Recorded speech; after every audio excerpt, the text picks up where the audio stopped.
Shalom Bapak dan Ibu, selamat pagi, salam sejahtera untuk kita semua. Mari kita berjumpa dalam program Renungan Harian pada hari ini, Senin tanggal 28 Juni tahun 2021. Biasa sebelum kita mendengar firman Tuhan, mari kita tundukkan hati dan kepala untuk mohon pimpin Roh Kudus di dalam doa. Kita berdoa. Bapa di surga, terima kasih untuk kesempatan pada pagi hari ini. Kami boleh bangun dari peristirahatan kami pada pagi hari ini dalam keadaan baik. Kasih untuk kesehatan dan kekuatan, dan semoga boleh mulai segala aktivitas kami Tuhan, pekerjaan dan usaha kami.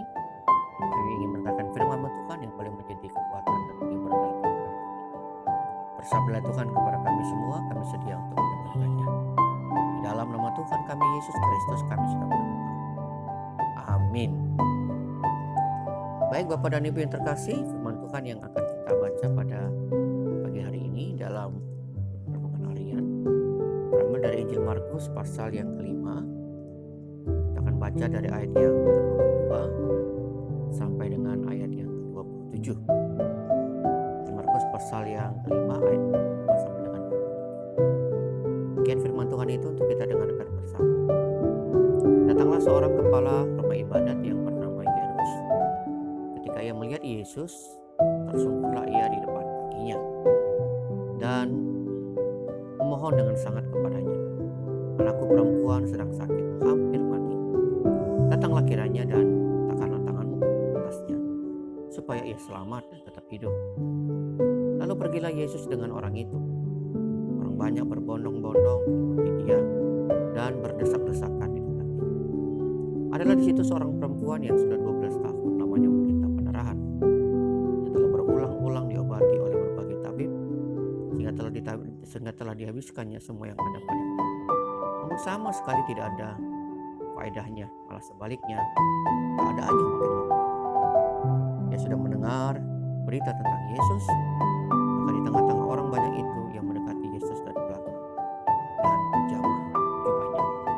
Bapak dan Ibu yang terkasih, hari ini firman Tuhan saya berikan judul Allah yang rela hati atau yang memiliki kerelaan hati untuk memberi atau menolong orang yang membutuhkan. Allah yang memiliki kerelaan hati untuk memberi atau menolong orang yang membutuhkan kepadanya. Baik Bapak dan Ibu yang terkasih, dalam cerita yang tadi kita baca, tentu kita dapat melihat dengan jelas bagaimana Tuhan Yesus adalah sosok yang sungguh-sungguh memiliki kerelaan hati. Setidaknya kepada kedua orang yang saat itu sangat membutuhkan pertolongannya. Pertama adalah seorang kepala rumah ibadat yang bernama Yairus, katakan bahwa anaknya yang perempuan sedang sakit dan hampir mati, dan ia mohon pertolongan Tuhan untuk datang dan menyembuhkan anaknya. Lalu yang kedua juga yang seperti cerita selipan di dalam bagian ini, seorang perempuan yang sedang sakit pendarahan selama 12 tahun, dan ia juga sangat membutuhkan pertolongan Tuhan karena hidupnya sangat menderita. Dan tentu saja kita melihat di sini di mana Tuhan Yesus yang tidak sungkan, tidak menahan diri untuk menolong mereka.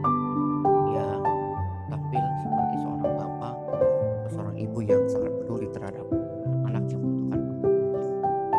Ketika orang-orang yang membutuhkan ini datang kepadanya, dia dengan rela hati, dia dengan sigap langsung merespon, dia langsung bereaksi untuk menolong mereka dengan melakukan apa yang mereka butuhkan. Walaupun memang seolah-olah seperti ada seorang yang meminta, tiba-tiba ia diintervensi atau harus menolong orang lain, lalu kemudian dikembali yang pertama tadi yang meminta kepadanya. Tapi kita melihat di sini dengan jelas bagaimana Tuhan Yesus adalah sosok yang patut diteladani. Dia adalah figur yang sangat baik, dan itulah yang menjadi contoh teladan bagi kita. Ketika ada orang yang membutuhkan pertolongan kita, tentu saja kita harus dengan sigap dan punya hati yang sungguh-sungguh untuk merasakan dengan empati yang baik dan bersegera untuk menolong orang yang membutuhkan. Tuhan Yesus adalah contoh dan teladan yang hidup yang baik yang perlu kita teladani dalam kehidupan ini. Dan juga kepada seseorang yang bernama Yairus, itu kita juga perlu mengagumi sikap. Mungkin saja dia berhak marah ketika Tuhan Yesus harus mengobati seorang yang lain, sementara dia sendiri sudah pertama meminta pertolongan Tuhan dan anaknya sedang sakit. Itu sebagai seorang ayah dia sangat membutuhkan Tuhan yang segera datang ke rumahnya. Tetapi di tengah perjalanan itu Tuhan Yesus menyembuhkan seorang yang lain yang memang tidak direncanakan sebelumnya. Tapi harus memilih sikap untuk tidak marah, meskipun pada awalnya orang berkata kepadanya bahwa anaknya sudah mati dan tidak lagi perlu diusahakan. Tetapi kata-kata Tuhan menyenangkan hatinya. Tenang saja, percayalah. Dan itu menjadi kekuatan bagi Yairus untuk tidak bereaksi berlebihan, dia tidak marah, tapi memegang teguh janji Tuhan Yesus dan akan menyembuhkan anaknya. Bapak dan Ibu yang terkasih, hari ini firman Tuhan juga sampai kepada kita. Kita bisa bersikap seperti Tuhan Yesus yang sungguh-sungguh ingin menolong orang yang membutuhkan pertolongannya dengan kerendahan hati, dengan ketulusan, dengan keikhlasan. Tapi kita juga bisa seperti Yairus yang juga boleh mempersilahkan orang lain yang juga sama membutuhkannya seperti kita. Kita tidak egois, karena mungkin saja orang lain juga membutuhkan atau sama membutuhkan pertolongan Tuhan. Tentu saja kasih bukan berarti Tuhan meninggalkan untuk mengabaikan kita.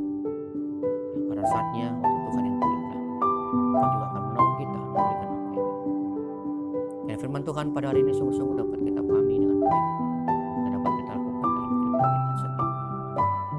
Amin. Tuhan memberkati kita semua. Mari kita kembali bersatu dalam doa. Bapa di surga, terima kasih untuk waktu dan kesempatan yang baik yang Tuhan berikan kepada kami.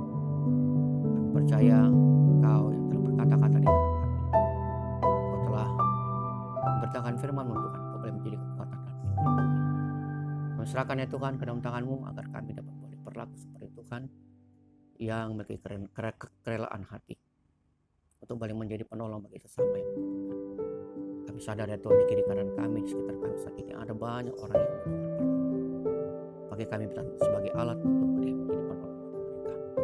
Kami juga ingin berlaku seperti Yairus ya Tuhan, yang juga boleh mempersilahkan atau memberi kesempatan kepada orang lain yang juga mendapatkan pertolongan tanpa harus khawatir bahwa kami tidak mendapatkan pertolongan. Pada saatnya Tuhan akan menyatakan juga pertolongan Tuhan dalam kehidupan kami.